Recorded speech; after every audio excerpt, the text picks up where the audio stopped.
I think we've all had the idea of running away, going somewhere new, maybe leaving the country, starting a new life. I think that idea of freedom is kind of interesting. I just got done watching The Roofman with my dad. It's about some dude who commits crimes. He robs places and he goes to prison, breaks out, tries to start a new life once he meets this wonderful girl. It's a good movie. It's pretty nice. But part of the movie was about the guy. Once he escapes prison, he's trying to start a new life, and even in that, he's struggling with trying to start in another new life outside of the country in Venezuela, or continue his second life that he has with this woman and her two children. I think that idea of just escapism is really interesting. I've definitely had the idea before of like maxing out a couple credit cards and moving somewhere out of the country, maybe somewhere in Europe. It definitely is one of those like I'm pretty sure like everyone's thought of it at some point. What I think is interesting about that idea is a lot of it stems from wanting to start over. Like you've messed up in your life, you've made so many wrong turns, or maybe you're just in an unfortunate situation, and the best possible solution is to just start fresh. Try and just start a new life somewhere else. I remember I've talked with my friend Eli about just moving somewhere remote. Like he's talked about how he wants to live in the woods with a wife and just like live in a cabin. I've talked about how I want to just explore the world and see what's out there.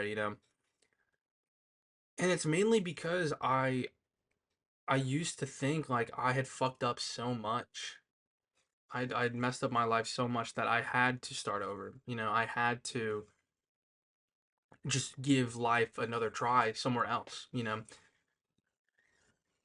It took me a minute to realize that second chances, starting over, you don't need to physically go somewhere else. You don't need to devise a whole plan in order to escape. You can pick up the pieces you have and work from there. In the movie, once he escapes prison, he realizes that like he can't go back to his old family. Obviously, right? They're gonna fucking call the cops on him. So once he starts hiding out in the Toys R Us and begins starting his new life as like a hermit, I guess, he realizes just how lonely and boring it is. So he then branches out within that new community, and he finds a woman at church after spying on her in the Toys R Us. But through that, he begins to build himself up again just on the fact that he was finding himself in that new like environment. He didn't. I'm pretty sure it was all taking place in North Carolina. He didn't leave the state. He kind of just hopped towns over. But I think what I kind of grabbed from that is that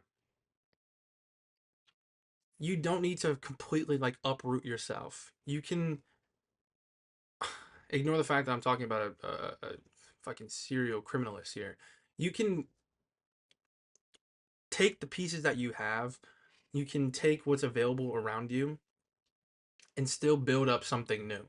You know, you don't have to be defined by the things in your past if you don't let them define you. You're always able to. I think that was a line in the trailer that wasn't in the movie, but you're always able to just indulge yourself in something different. In the movie, he has like three different identities. He has his Jeffrey, John, and I think he begins to dawn a new one near the end, and then he abandons that idea to go back to his wife or his second wife. I don't know,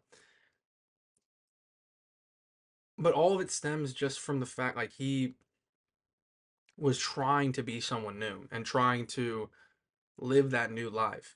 Well, at the end of the movie, he decides not to go to Venezuela, and ends up getting caught by the police after like a sting operation where they catch him at the second wife's house.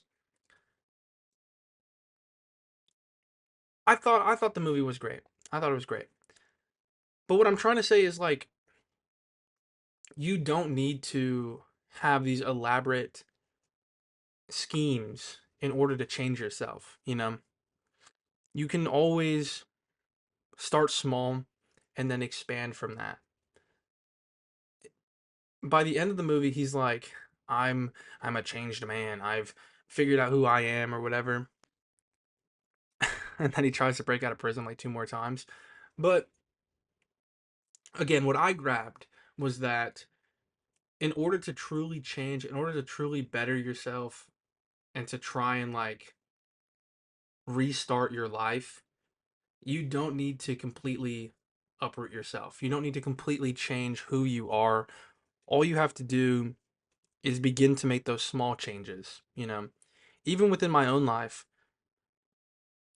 in the last 3 or 4 years, I've been taking small steps in order to better myself. And I've noticed how those changes and those things I'm working on are actively bettering my life, you know. I think it's really important for people to really take a look at themselves, figure out what they truly want, and devise a streamlined level of events in order to achieve what like growth. The movie was cool. It was a good movie. I liked it. It was pretty fun. It's like 2 hours. It was pretty good. What I'm trying to say is that like to change yourself, to better yourself, to start a new chapter of your life, you don't always need to have these big grandiose like events. What's the term from the Spider-Man movies? The canon events. You don't need like a canon event to change the course of your life. You don't need to go to prison and then break out of prison and then hide out in a Toys R Us in order to begin changing who you are as a person in a positive direction. All you need to do